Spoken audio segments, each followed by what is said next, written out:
চারটাতে আমার ভালো লাভ হয়েছে। কেমন লাভ আসছে? চারটাতে এক মাসে কত 1 লাখ টাকা আছে আমার। এক মাসে 1 লাখ টাকা চারটে থেকে? হ্যাঁ, চারটে। আপনি আগে দেশি গরু পালতেন, এখন ক্রস কেনার পিছনে কারণ কি? মেলা টাইম লাগে, আর দেশাল খরচে হলে আমাদের টাইম কম লাগে। খাওয়া খরচ দেশি এবং ক্রস, ধরেন 6 মাস আপনি দেশি গরু পাললেন একটা এবং ক্রস একটা পাললেন, দুটার মধ্যে তফাৎটা কি হবে? 1,10,000 টাকা গরু 1,40,000 টাকা বেচছে। হ্যাঁ, এরকম আমরাও তো বেশি। হয়তো সেটাই আর কি। আমরা তো কিনে নিয়েছিলাম 1,30,000, হেটা 70 বেশি 1 লাখ। তাহলে একটা গরুতে যদি আপনার 40,000 30,000 বেশি বেচেন, এটা তো বিশাল ব্যাপার। বিশাল ব্যাপার এটা। প্রতিটা গরুতে আমার যদি প্রায় 50-60 এরকম করে ফালা দেয়, হ্যাঁ তাহলে তো আমরা আল্লাহ বলে তিনটাতে দেখা যাচ্ছে আপনার 1.5 লাখ টাকা লাভ আসে। আসসালামু আলাইকুম, সবাইকে স্বাগত নিবিড় কৃষি চ্যানেলের নতুন আরো একটা ভিডিওতে।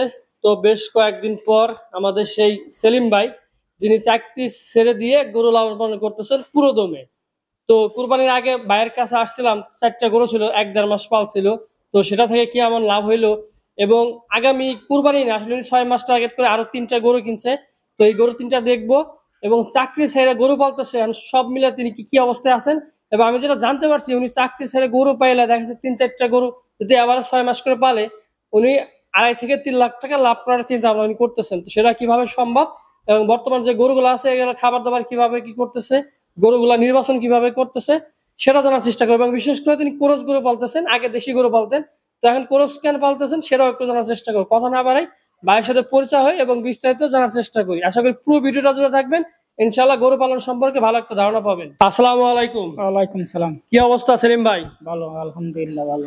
তো বেশ কুরবানির আগে আসছিলাম আপনার এখানে, জি আইছিলেন। আবার আসলাম সামনে, আবার শুনলাম গরুগুলা কিনছেন। তো বর্তমানে কয়টা আছে? এখন আছে বর্তমান 3টা আছে, আর মাসখানেক পরে আর 3টা কেনার ইচ্ছা আছে। আচ্ছা, আপনি চাকরি ছেড়ে দিয়ে তো গরু পালতেছেন? হ্যাঁ, গরু পালতেছি। সেটা আপনি একটু দর্শকদের উদ্দেশ্যে আপনি একটু পরিচয়টা দেন একটু। আমার নাম মোহাম্মদ সেলিম শেখ। আচ্ছা, গ্রাম গৌরীপুর বাজার, জেলা হচ্ছে রাজবাড়ী জেলা। রাজবাড়ী জেলা। আচ্ছা, চাকরি ছেড়ে দিয়ে গরু পালতেছেন? চাকরি সাইডে এখন দেখলাম চাকরি অনেক বছর করছি, অনেক বছর করার পরে আসা গরুটা আগে থেকে পালতাম, একটু বেশি পালবো। মানে এই যে আপনি চাকরি করতেন, এখন গরু পালতেছেন চাকরি ছেড়ে দিয়ে, মানে এর পিছনে আসল কারণটা কি? কারণ গরু এমন আছে, আমার আগে পালছি তো 2-3টে পালছি, আর দেখলাম গরুতে ভালো লাভ হয়। আচ্ছা, এই যে আমরা ঈদের আগে আসছিলাম আপনার, তখন আপনার ঈদে দেখা গেছে 1-1.5 মাস আগে আপনি চাকরি ছেড়ে দিচ্ছেন। তো দেখছিলাম 4টা গরু কিনছিলেন। তো 4টি থেকে কেমন লাভ হয়েছিল আপনার? 4টা গরু তো আমার ভালোই লাভ হয়েছিল। 1 মাস পালছিলাম তো গরু, আচ্ছা আমি চাকরি ছাড়িয়ে চলে আসে গরু কিনছিলাম 4টে। তা 1 মাস পরে এলো কুরবানি ঈদ, তা আমি দেখলাম বসে থাকবো কেন, গরু 4টা কিনে আমি পাইলে বিক্রি করবো। পরে আমি চাইলাম দেখি 4টাতে আমার ভালো লাভ হয়েছে। কেমন লাভ আসছে? 4টাতে 1 মাসে কত 1 লাখ টাকা আছে আমার। 1 মাসে 1 লাখ টাকা 4টে থেকে? হ্যাঁ, 4টে থেকে। তো দর্শক, চাকরি ছেড়ে দিয়া 1 মাসে বেশি পালছে, আমি আপনাদের ভিডিও দেখাইছি, যদি আমার চ্যানেল যারা নিয়মিত ভিউয়ার্স ওই ভিডিওটা দেখতে পারেন কিরকম গরু ছিল আর কি। তো এই যে একটা গুণ, আসলে উনি হয়তো বা চাকরি করে মাসে 30 বা 40 হাজার ইনকাম করতো, তো সেখানে নিজে এসে নিজে খামার দিয়ে 1 মাসে 4টা গরু থেকে 1 লাখ না হোক মিনিমাম তো 60-70 টাকা হাজার কিন্তু সম্ভব। কিন্তু বড় সাইজের গরু ছিল, 1 লাখ টাকা বাজেটের গরু ছিল, সেখান থেকে 1 মাসের মধ্যে 15-20 হাজার টাকা মানে বের করা অসম্ভব কিছু না। তো সেলিম ভাই, এখন আপনার পিছনে আমরা যে গরুগুলো দেখতে পাচ্ছি সবগুলা ক্রস গরু, আপনি আগে দেশি গরু পালতেন, এখন ক্রস কেনার পিছনে কারণ কি? মেলা টাইম লাগে, আর দেশাল খরচে হলে আমাদের টাইম কম লাগে। খাওয়া খরচ দেশি এবং ক্রস, ধরেন 6 মাস আপনি দেশি গরু পাললেন একটা এবং ক্রস একটা পাললেন, দুটার মধ্যে তফাৎটা কি হবে? তফাতে খরচটা একটু তাড়াতাড়ি মাংসটা ধরে। আচ্ছা, আর দেশালটা একটু টাইম লাগে। খাবার খরচ দুটার মধ্যে কেমন কি? দেশালটা একটু খরচ বেশি লাগে, আর এই খরচটা 6 মাস পারলে আমার খরচ ওই হাতে ম্যাপ করলে আমার 6 মাসের ভিতরে বেশি আলাদা। মানে অর্থাৎ আপনি বলতে চাইতেছেন যে 6 মাস তুলনা করলে, আবার অনেকে কিন্তু বলে যে দেশির সাথে ক্রস দ্বিগুণ বাড়ে, আসলে মাংস বৃদ্ধি বাড়ে, যেহেতু খামারিদের টার্গেট হচ্ছে, যেহেতু আপনি মাংস উৎপাদন করতেছেন, সার গরু পালতেছেন, আপনার টার্গেট তো ইষ্টপুষ্ট করে মোটা দেশালে যা খাওয়াবো আমার খরচটা খাওয়ালে আমার তাড়াতাড়ি সেম খাবার দিবেন আপনি, দ্রুত মানে মাংসটা আপনি খরচটাই। আচ্ছা, তাহলে মানে আপনি বলতে চাইতেছেন যদি কেউ মাংস উৎপাদন করতে চায় সেক্ষেত্রে দেশি জায়গায় ক্রস পালাটাই পালো। আচ্ছা, 3টা গরু আছে এখানে আমরা দেখতে পাচ্ছি প্রায় সেম সাইজেরই। হ্যাঁ, কেমন বাজেটে গরুগুলা কিনছেন? তিনটে বাজেটে আমার 93 করে কিনছি।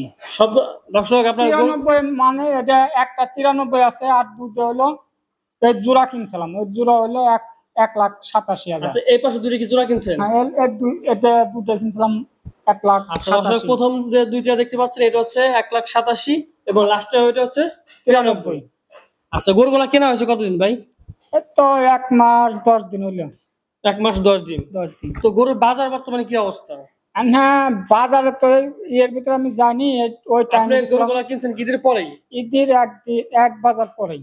আচ্ছা তখন মানে একটু বাজার বাজারটা এই সময় একটু গরম ছিল, ভালো আচ্ছা, এখন তো বাজার একটু ডাউন আর কি। এখন বাজারটা একটু ডাউন। আচ্ছা যাই হোক, এখন এই যে গরুগুলা কিনছেন তো দেখা যাচ্ছে ক্রস গ্রোথ হাট অনেকই আছে, তো আপনি যে এই গরুগুলা মানে নির্বাচন করলেন কি জিনিসটা দেখে আসলে?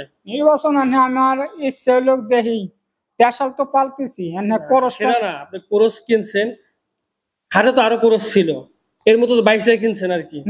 22 কিনছি। এই গরুগুলা নির্বাচন করেন কিভাবে? দেখা গেছে আপনার টার্গেটটা এই গরুটা নিলে আপনার টার্গেটটা পূরণ হবে। টার্গেটটা আমি দেখলাম একটু ছাই লম্বা আছে, উঁচু লম্বা আছে, লেজটা একটু লম্বা আছে, পাউডা সোজা আছে, লম্বা আছে, এটা আমি চিন্তা করলাম এটা কিনলে আমার তাড়াতাড়ি মাংসটা মানে এটা হচ্ছে আপনার একটা গরু নির্বাচন করে একটা বিষয়। আচ্ছা এখন গরুগুলা যখন হাটের থেকে বাড়ি আনেন তারপরে ট্রিটমেন্ট কোন প্রাথমিকভাবে ট্রিটমেন্টটা কি দেন?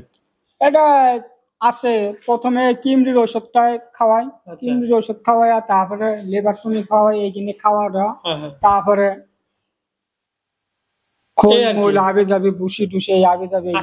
যখন কিনে আনেন গরু আনার পর থেকে আপনার দানাদার খাবার শুরু করেন? না, দানাদার 1 সপ্তাহ নালে 15 দিন এরকম পর থেকে শুরু করেন। আচ্ছা যেহেতু আপনার গরুগুলা 1 বছর মানে 1 মাসের উপরে হয়ে গেছে, তো দানাদার খাবার তো খাওয়াইতেছেন। বর্তমানে কি পরিমাণ খাবার খাওয়াইতেছেন এই তিনটা গরুর পিছনে? তিনটার পিছনে, একটার পিছনে চলে যেতেছে আমার, একটা পিছনে প্রায় 1.5 কেজি করে খাবার যেতেছে। টোটাল দানাদার খাবার? হ্যাঁ, দানাদার খাবার। আচ্ছা বর্তমান তাহলে তিনটার পিছনে আপনার মাসিক কি রকম খাবার মানে খরচ যাচ্ছে? খাবার মাসে খাবার যাচ্ছে আমার প্রায় ধরো 8,000 এরকম যাইতেছে। আমি এখন তিনটার পিছনে এখন একটু কম খাওয়াইতেছেন, সামনে একটু বাড়ায় দিবেন আর কি। 1 মাসে একটু প্রথমে আস্তে আস্তে ধীরে ধীরে খাওয়া দাওয়া লাগে, ধাক করে খাওয়ালে গরু ভালো গ্যাস পাম্প করে। আচ্ছা একবারে খাওয়ালে সমস্যা। এখন 1.5 কেজি খাওয়াইতেছেন, সামনে 2 কেজি, তারপর 2.5 কেজি, এভাবে খাওয়াবেন। এটা অভ্যাস করা লাগবে আস্তে আস্তে। আচ্ছা তো গরুগুলা কি এখন কি 1 বছর পালবে নাকি 6 মাস? আমার ইচ্ছা আছে 6 মাস। 6 মাসের মধ্যে বিক্রি করে দিবেন? ধরেন এই ভিতরে আমার 2টা বেচা দেবো। 6 মাস বছরের মধ্যে 2 বার বেচবেন? বছরের ভিতরে মানে কুরবানির সামনে রাখবেন, আবার এর মাঝে কুরবানির সামনে রাখবো, আবার মাঝে বিক্রি করে আমি। এবার তো কুরবানির বাজারটা ভালো ছিল। এবার কুরবানির বাজারটা লাস্টের দিকে সে বাজার ভালো হয়েছে। অনেকে তো, আপনারা তো ঢাকায় গেছিলেন? হ্যাঁ, ঢাকা এবার আমি গেছিলাম। অনেকে তো ভাবছে যে ঢাকায় এবার বাজার ডাউন হয়ে যাবে। প্রথমে সবাই ভয় দেখাইছে, প্রথমে ভয় দেখানোর পরে লাস্টে গরু পাই না। আচ্ছা পাই না, পরে গরু এটা আসলে কপাল, কিন্তু অনেকে দেখা যায় যারা একটু চালাকি, ব্র্যান্ডটা চালাকি করছে, তারা ভালো দামে কিন্তু গরু বিক্রি করতে পারছে। কারণ যে আমাদের এলাকায় একজন আপনার 1,10,000 টাকার গরু 1,40,000 টাকা বেচছে। হ্যাঁ, এরকম আমরাও তো বেশি, হয়তো সেটাই আর কি। আমরা তো কিনে নিয়েছিলাম 1,30,000, হেটা 70 বেশি 1 লাখ। তাহলে একটা গরুতে যদি আপনার 40,000 30,000 বেশি বেচেন, এটা বিশাল ব্যাপার। বিশাল ব্যাপার এটা। আচ্ছা এই যে তিনটা গরু, আপনি তো গাবি বলেন পাশাপাশি? গাবিও আছে আমার বাড়ি, এটা গাবি, এটা বাকি দিছি, গাবি আছে। এই যে মাসে 8,000 টাকার মতো তিনটার পিছনে খরচ করতেছেন, দেখা যাচ্ছে প্রতিদিন 200-250 টাকার মতন পড়তেছে। হ্যাঁ, ঘাস কেমন খাওয়াইতেছেন? খড় পাশাপাশি? ঘাস এটা আমি সকালবেলা ওই খড়মর দিয়ে এখানে আছে, আবার এই দানাদার আছে, আর দুপুরবেলা হইলো দানাদার, খালি জলি দানাদার, আর রাত্রির জলি ঘাস। আচ্ছা এই যে আপনার গাবি আছে, পাশাপাশি সার বলতেছেন, টোটাল কতটুকু ঘাস আছে আপনার? ঘাস আছে প্রায় 2 বিঘের মতন আছে। ঘাসে কি হয়ে যায়? হ্যাঁ, ঘাসও হয়ে যায়। পাশাপাশি খেত তো আছে? পাশাপাশি খের আছে। খেত তো আপনার কিনা লাগে না বাড়ি? না, বাড়ি আমার খের আছে, এই ঘাস। আচ্ছা দানাদার খাবার মধ্যে বর্তমানে কি কি খাওয়াইতেছেন? দানাদারের ভিতরে আছে ভুট্টা আছে, খুদ আছে, বসি আছে, আবার খুদ আছে তো। আচ্ছা আপনি গাবি আছে? হ্যাঁ, এগুলো তো প্রধান দানাদার খাবার আর কি। তো অনেকেই গাবি পালে, সার পালে, আপনি দুটোই পালতেছেন, তো দুটোই আপনার কাছে কেমন মনে হচ্ছে? গাবি তো আমার আল্লাহ গেলে বছর গেলে একটা করে বাছুর হয়, আবার দুটো আমি খাইতেছি, আবার টুকটাক মানুষের কাছে বিক্রি করতেছি। আল্লাহ গেলে আমার গাবি, আপনি দুটা থেকে সফল বলা যায় আর কি। সফল পাওয়া যায়। আচ্ছা তো এখন এই যে গরু পালতেছেন, অতীতে পালছেন, চাকরি ছেড়ে দিয়ে আইছেন, তো তো এখন যদি আমরা অনেকে আসলে আপনি এটাও তো আপনার একটা ব্যবসা টাইপের, গরু পালতেছেন, আপনার দিন শেষে কিন্তু একটা বেনিফিট আপনার পাইতে হবে। পাইতেছি। তো এটা আমি ভাবি কি ব্যাংকের মতো, হ্যাঁ, হ্যাঁ। ব্যাংকের টাকাটা যেমন ফালাই এরকম আমারও ফালাই আপনি দিছি। চাকরি ছেড়ে পুরো দমে গরুতে লাগছেন, হ্যাঁ 6 মাস পরে পুরো দমে। আপনার যে এখন যে গরুগুলো আসছে প্রতি 6 মাস পরে যদি আপনি বিক্রি করেন কেমন মানে রিটার্ন পাইতে পারেন বা আশা করতেছেন? আমার আশা তো সব হইলো আল্লাহর ইচ্ছা, হ্যাঁ। আশা করতেছি আল্লাহ যদি আমার ইয়ের করতে প্রতিটা গরুতে আমার যদি প্রায় 50-60 এরকম করে ফালা দেয় হ্যাঁ, হ্যাঁ।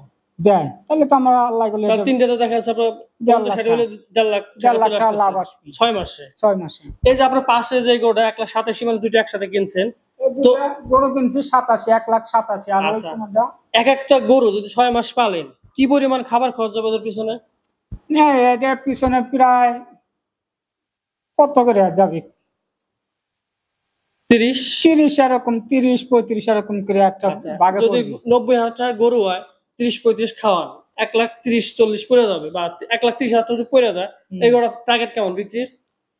টার্গেট থাকবে, আমার চাহিদা থাকবে একটা গরুর পিছনে আমার 35,000 টাকা যদি যায়, আমার টার্গেট করা লাগবে এই গরুটা আমার আরো দামে বেচতে হবে। না দেখা যাচ্ছে আপনার কেনা এবং খরচ 1,30,35 পড়ে গেছে, তো 6 মাস পালার পর এই গরু আপনার টার্গেট কেমন থাকবে? এই গরু আমি এত দামে বিক্রি করবো। টার্গেট থাকবে আমার তো 1,80,000 এরকম, 70 এরকম বেচতে হবে। আমার তো তার টার্গেটে মানে মিনিমাম আপনার এক একটা গরুতে 40-50 থাকবে এরকম টার্গেট। হ্যাঁ, তো টার্গেট এবারে দেখা যাচ্ছে 50,000 60,000 এরকম থাকবে। তো এবারে দেখা যাচ্ছে আপনার 4টাও যদি গরু পালেন বছর শেষে তো আপনি দেখা যাচ্ছে 3 লাখ 4 লাখ টাকা অসম্ভব কিছু না। হ্যাঁ, তো অনেকে তো বলে যে আসলে অনেকে গরুর মানে টাকা নাকি মানে উইরে আসে বা ভাও কথা হ্যান না কথা। এটা পরিশ্রম করলে যে উড়ে আসা না, এটা তো কাজ কামের ভিতর দিয়ে যে আমি করতেছি, বাড়ির কাজ করতেছি আবার গরু পালতেছি, সেটা আমার তো মাঠে জায়গা আছে, জমি জায়গা আছে, সেখানেও দেখতেছি আবার এই গরু পালতেছি, এই টাকাটা। তাহলে আপনার মানে দেখেন এমনি সাংসারিক খরচ থেকে আপনার সংসার চলে যাইতেছে হ্যাঁ, এবং গরুর সংসার টাকাতে আপনার থেকে যাইতেছে। থেকে যাইতেছে। আপনি বলছিলেন যে সামনে একটা ডেইরি ফার্ম করার চিন্তা ভাবনা হ্যাঁ, আছে, সেটা কবে নাগাদ আমরা দেখতে পাবো? বছর খানিক, 1 বছরের ভিতরে হয়ে যাবে। আচ্ছা, সেটা আলাদা এইবারে একটা যে সামনে মাসে আবার 3টে কিনবো, 3টে আর এই যে 3টে 6টা পাইলে তো সামনে একটা গরু উঠাবেন। এটা বিক্রি করে 6টা বেচে তারপরে আমি ফার্ম দেবো, ইচ্ছা আছে। তো নতুন উদ্যোক্তা অনেকে হইতেছে, তাদের উদ্দেশ্যে কি বলবেন এই গরু লাইনে আসতে চায়? যারা নতুন, যারা করে নাই কোনোদিন, ইনশাল্লাহ এটার ভিতরে অনেক পয়সা আছে, পরিশ্রম আছে। পরিশ্রম না করলে এটা পয়সা পাওয়া যায় না। তা তারা কি আপনারা একবার যেই জায়গায় যান, বিদেশি যান, যেই জায়গায় যান, পরিশ্রম করা লাগে। আপনারা গরু পালেন, এটার সাথে সাথে 2টে গাভী রাখেন, আপনারা আবার এই যে গরু 2টেতে আস্তে আস্তে উঠেন, 2টেতে উঠে আস্তে আস্তে মানে উঠলে নতুন যারা তারা কি একবার 5-6টা কিনবে নাকি একটা না, দুটো শুরু করবে? 2টে একটা কিনে এটা মানে আগে practical জ্ঞানটা নিয়ে প্র্যাকটিস আগে। করা লাগে, প্র্যাকটিস করে তারপরে উঠতে হবে। তো ঠিক আবার আছে। কি, গরুর খাবারটা একবারে একসাথে দেওয়া যাবে না, কিনা হাতেই 2-1 সপ্তাহ আস্তে আস্তে আস্তে আস্তে আস্তে আস্তে 1 মাস আপনি দেখতে যেভাবে হবে। যে আস্তে আস্তে দানাদার খাবারটা বাড়াইতেছে নাকি? একসাথে হ্যাঁ। আস্তে আস্তে উঠতে হবে, লাভ দিয়ে গাছের মাথায় উঠলে তো উঠা যায় না। না। তো ঠিক আছে সেলিম ভাই, আপনাকে অসংখ্য ধন্যবাদ। ঠিক আছে। আবার আসবে ইনশাআল্লাহ। থাকেন।